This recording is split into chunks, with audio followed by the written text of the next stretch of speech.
Misalnya dengan berpuasa di bulan Ramadan, dilala besok utangnya lunas semua, amin. Dilala pintu-pintu rezeki dibuka, amin. Rumahnya bertambah, amin. Suaminya sehat, maksudnya mau bertambah. Wanita, istri tambah aja nggak berani, kecuali beli-beli.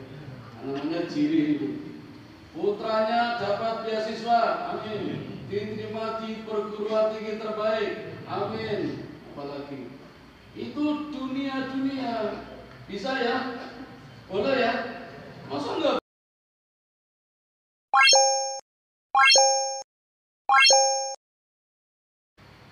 Assalamualaikum warahmatullahi wabarakatuh.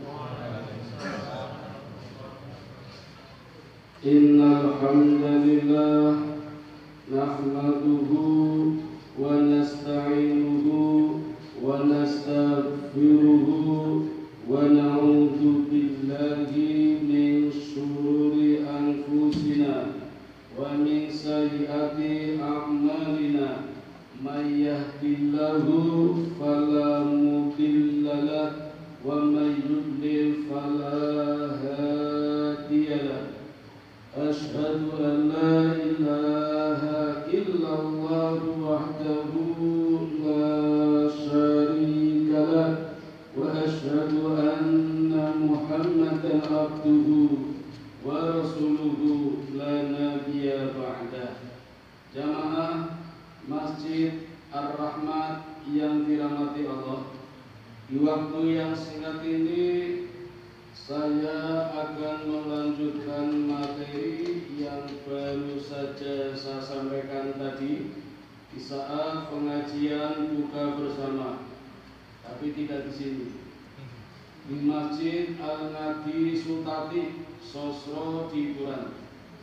Nanti yang belum mengikuti boleh buka di channel YouTube saya, Hikmah Channel. Jangan lupa like, subscribe, and share.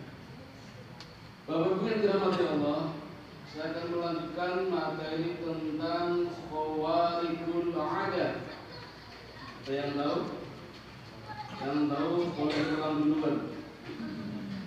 Khawarikul ada artinya kejadian di luar kebiasaan. Puasa termasuk kejadian di luar kebiasaan, betul? Saya yakin ada yang sudah berkali-kali menunaikan ibadah puasa di bulan Ramadan. Ada yang 40 kali, 50 kali, 60 kali. Ada yang baru puasa tahun ini? Saya berharap yang sudah berkali-kali ibadah Ramadannya semakin baik, semakin meningkat, semakin berkualitas.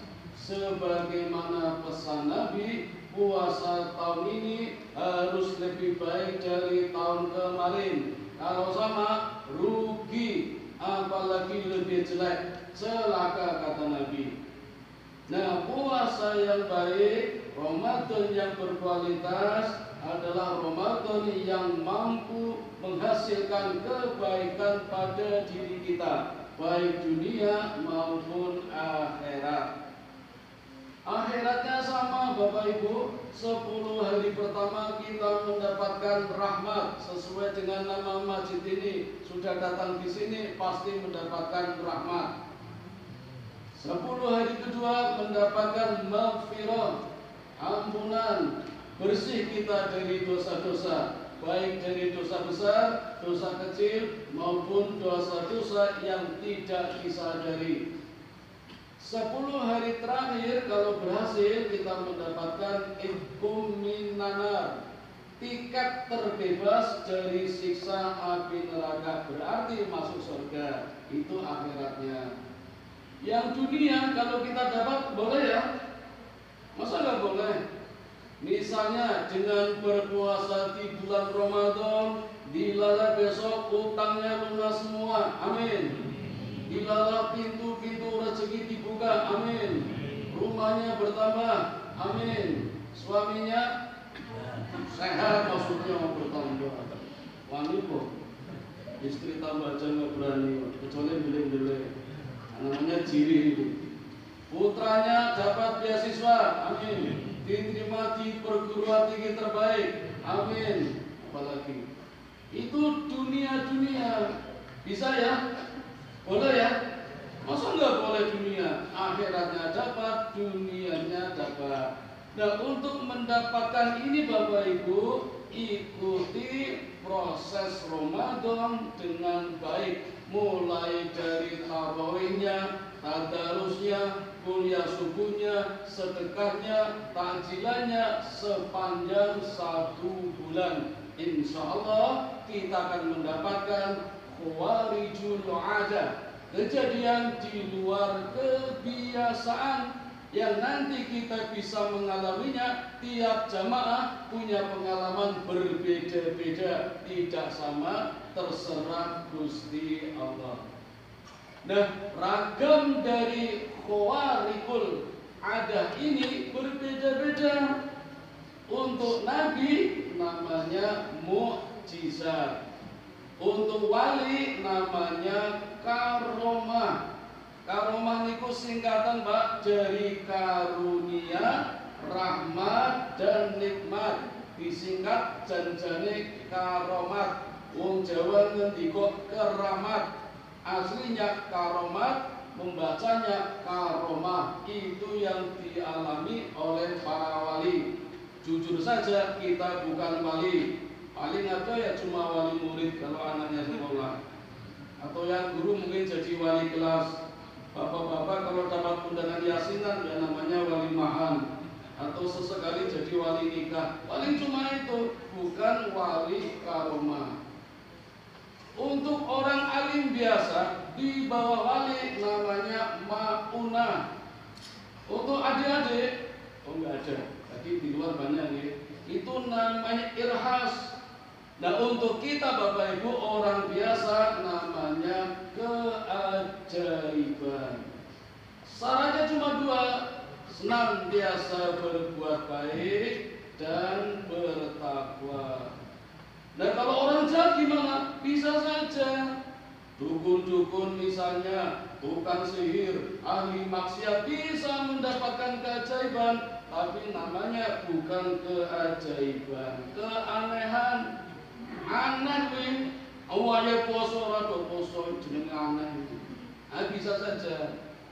Mangke saya akan masuk satu persatu sesuai dengan waktu yang tersedia. Insya Allah kalau tidak selesai lanjut setelah Idul Fitri.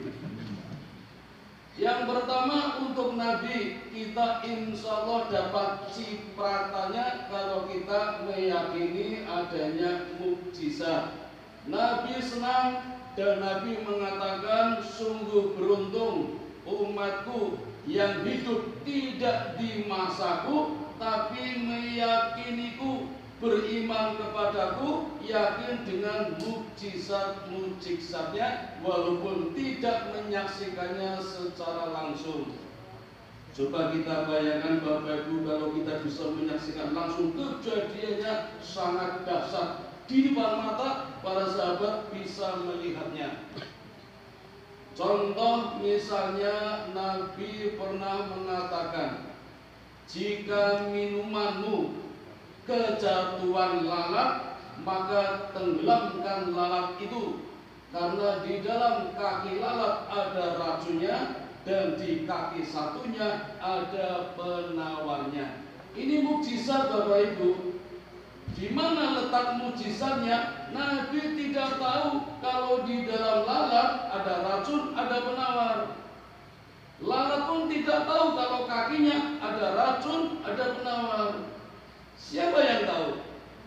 Allah. Allah memberitahu kepada Nabi lewat wahyu, lewat firman yang tadinya waib, tidak tahu, menjadi tahu. Itulah mukjizat.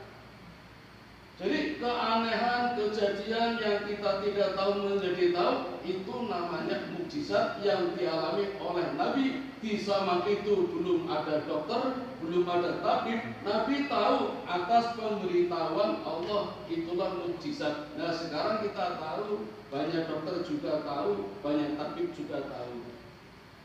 Contoh lain misalnya sepulangnya dari perjanjian Hudaybiyah, Nabi dengan para sahabat kehabisan air, maka diutuskanlah Ali bin Abi Thalib dan para sahabat untuk mencari air. Di dalam perjalanan melihat seorang wanita dengan untanya, dan di untanya ada 2 cangkir berisi air.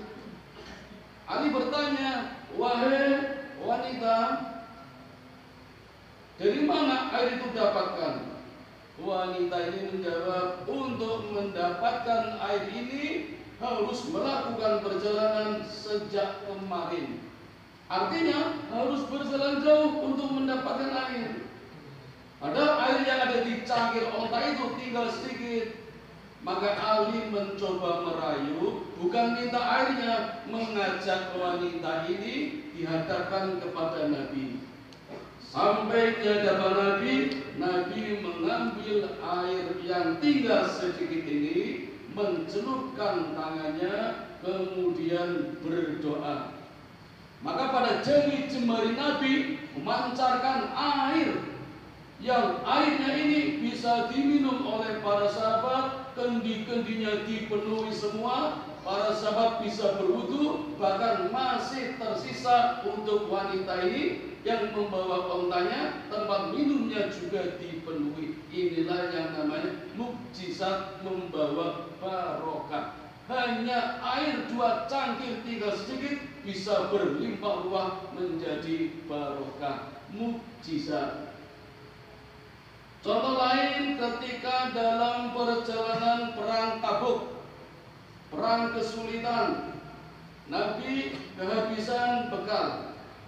Lalu Nabi mengatakan kepada para sahabat, "Sembelilah onta-onta yang tersisa agar kita bisa makan." Sahabat Umar usul, ini sahabat yang paling berani Bapak Ibu, yang lain diam, kadang Umar berani sendiri. "Usul ya Rasul, kalau unta kita disembelih terus nanti habis. Nanti kita makan apa? Perjalanan masih 3 bulan. Jadi kalau boleh usul ya Rasulullah, jangan disembelih onta-onta kita. Cobalah sisa-sisa perbekalan yang ada pada diri kita, pada para sahabat, prajurit-prajurit lain dikumpulkan." "Setuju," kata Rasul. Maka Umar menggelar permadani yang besar dan para sahabat diminta mengumpulkan sisa-sisa perbekalannya. Ada yang mengumpulkan sisa kurma, ada yang mengumpulkan sisa gandum, ada yang mengumpulkan sisa air putih yang jelas bukan dari mineral apalagi aqua, dan sisa-sisa yang lain. Setelah terkumpul, Nabi berdoa, "Berkailah ini ya Allah." Maka apa yang terjadi?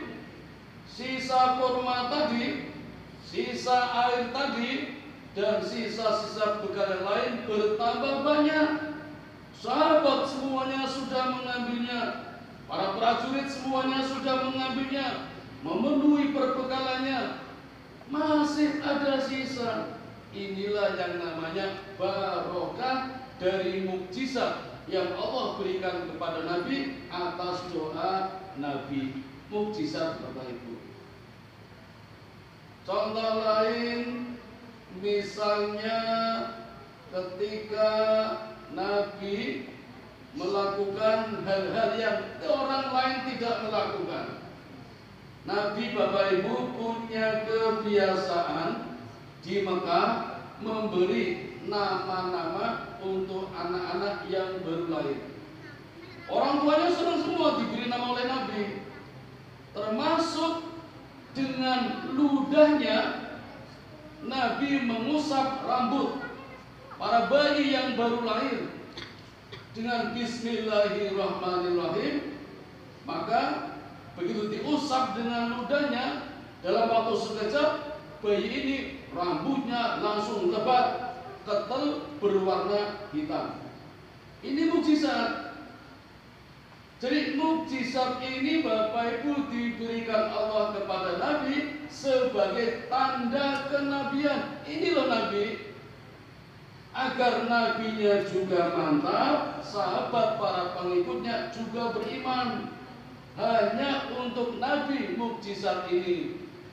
Jadi kalau ada orang mengaku tidak punya mukjizat, berarti bukan Nabi. Kalau ngaku-ngaku Nabi padahal nggak punya mukjizat, berarti Nabi KW 10, entah KW berapa. Nabi palsu. Apa aja? Banyak. Misalnya namanya Musailamah, gelarnya Al-Kadzab. Jadi nama lengkapnya Musailamah Al-Kadzab. Musailamah si tukang bohong. Tukang bohong. Tukang bohong ngaku jadi nabi. Jadi kalau ada orang di negeri ini tukang bohong, nggak mungkin jadi nabi. Apa ada? Banyak tukang-tukang bohong, pendusta, bilang A, ternyata B, bilang ini, ternyata U. Itu nggak mungkin jadi nabi. Walaupun ada keajaiban, itu bukan mukjizat. Dan itu terjadi. Mendengar informasi Nabi Muhammad bisa melebatkan rambut-rambut bayi yang baru lahir, Nabi palsu ini Musailamah Kadzab ikut-ikutan mencoba-coba dengan ludahnya membaca Bismillahirrahmanirrahim, diusapkan di kepala bayi-bayi yang baru lahir. Karena bukan Nabi, Nabi palsu, apa yang terjadi Bapak Ibu? Rambutnya bukan lebat, bukan hitam, bahkan bayi yang sudah berambut malah menjadi botak sampai 7 turunan. Nabi palsu.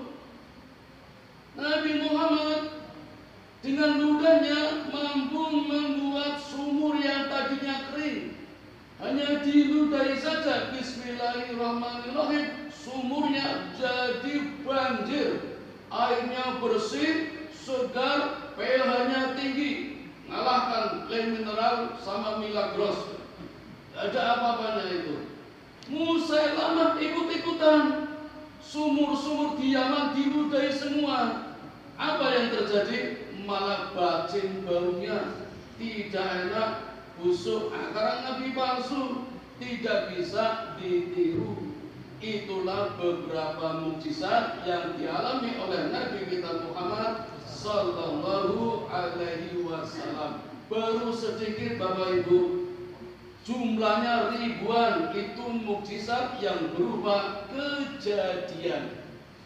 Quran sendiri Bapak Ibu termasuk juga mukjizat. Turunnya ayat 183 yang mewajibkan kita berpuasa itu juga mukjizat. Nabi sendiri juga tahu, Nabi hanya berharap, Nabi hanya rindu akan satu amalan yang ingin berbeda dengan orang-orang Yahudi. Karena senantiasa orang-orang Yahudi selalu menghina Nabi, mengolok-olok Nabi. Setiap hari Bapak Ibu, ibadah puasa yang kita lakukan selama ini itu sudah kita terima beres. Walaupun kadang puasa kita tidak beres atau kurang beres, Nabi dulu memperjuangkannya sampai berdarah-darah menghadapi orang Yahudi. Apa kata orang Yahudi? Muhammad tidak punya agama, agama Islam tidak punya ajaran, Islam hanya ikut-ikutan saja, Quran cuma karangan Muhammad, ajaran nyuplik dari Injil, nyuplik dari Taurat, puasanya ikut-ikutan kita. Ini tuh kata orang Yahudi.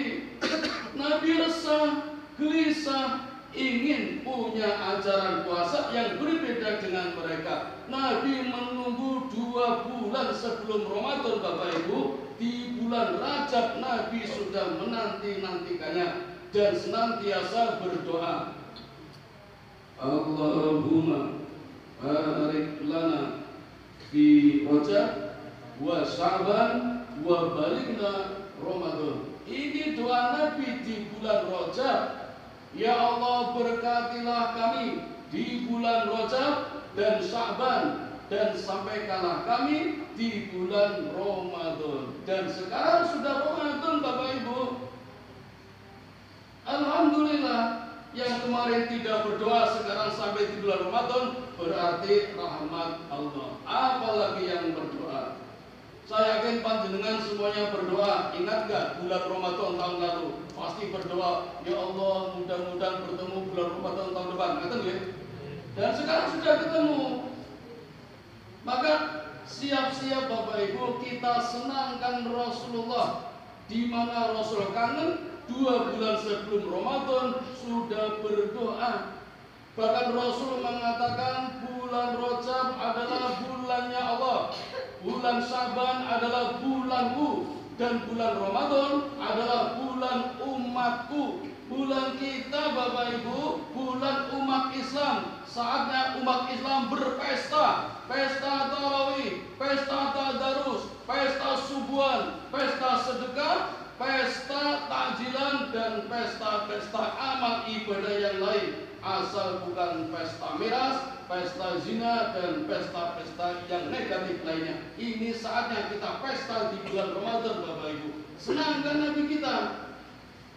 Nabi sendiri mengatakan barang siapa punya perasaan senang, dia gembira, ceria, orang bersengut di bulan Ramadan, maka akan diampuni dosa-dosanya tahun yang lalu. Allahumma amin. Sudah 20 menit Bapak Ibu. Demikian dulu yang saya sampaikan, menyinggung tentang khawarikul adab. Khawarikul adab ini baru sekilas tentang mukjizat. Insya Allah di pertemuan berikutnya akan kami lanjutkan. Mudah-mudahan ada manfaatnya. Mohon maaf kalau ada kekurangannya. Mari kita tutup dengan doa kifaratul majlis. Subhanakallahumma wa bihamdika asyhadu an la ilaha illa anta astaghfiruka wa atubu ilaik. Assalamualaikum warahmatullahi wabarakatuh. Langsung